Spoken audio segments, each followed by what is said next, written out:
విరిగి నలిగిన మనసు అంటే పశ్చాత్తాపానికి సూచన.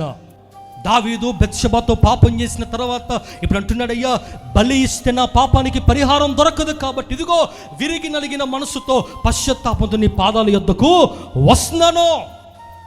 2025 సంవత్సరం అంతటి నువ్వు చేసిన దుర్మార్గమైన కార్యాలకు నువ్వు పశ్చాత్తాపడి రోజు వ్యతిరేకంగా ఉన్నావా? సంఘానికి, సేవకునికి, పరిచర్యకు, కుటుంబానికి, భర్తకు, భార్యకు, పిల్లలకు, సమాజానికి వ్యతిరేకంగా నువ్వు పనిచేస్తూ జీవించావేమో. నువ్వు చేసిన పాపానికి పరిహారం దొరకాలంటే ఈ ఆదివారం పశ్చాత్తాప అనుభవంతో బల్లలో కూర్చో. ఈ చేతులు చాచేటప్పుడు దేవుడి చేతులు దోస్తాడు.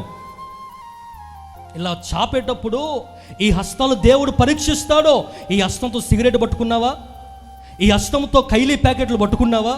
ఈ హస్తముతో పట్టుకోకుండా వాడిని పట్టుకున్నావా? వేటిని పట్టుకున్నావు ఈ హస్తముతో? ఇప్పుడు నీ హస్తము ఎక్కడ చాపబోతున్నావు నువ్వు?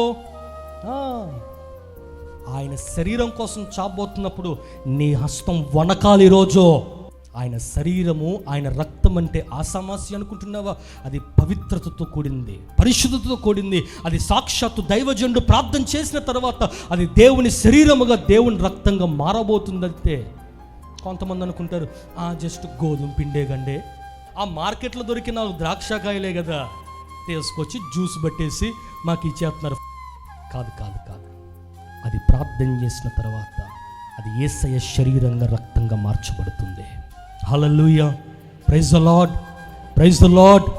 అయితే నువ్వేం చేయాలో తెలుసా? ఇదిగో విరిగి నలిగిన మనస్సు, విధేయతతో కూడిన మనస్సు, తగ్గింపు జీవితముతో కూడిన మనస్సు, పశ్చాత్తాపముతో నింపబడిన మనస్సు, నీ పాపాలు ఒప్పుకునే మనస్సు. ఎందుకు విరిగిన మనస్సు అన్నాడంటే బైబిల్ సెలవిస్తుంది, హృదయము అన్నిటికంటే, చెప్పాలి స్వరమెత్తాలి, హృదయము అన్నిటికంటే మోసకరమైంది, అది ఘోరమైన వ్యాధి గలదే. దాన్ని గ్రహించగలిగిన వాడెవడో? గ్రహిస్తున్నావా నీ హృదయం మోసకరమైందని? గ్రహిస్తున్నావా నీ హృదయం మంచిది కాదని? నీ మనసులో వెలువడుతున్న భయంకరమైన ఆలోచనలు అవి నీ హృదయాన్ని, నీ జీవితాన్ని పాడు చేస్తుందని గమనిస్తున్నావా ఈరోజు?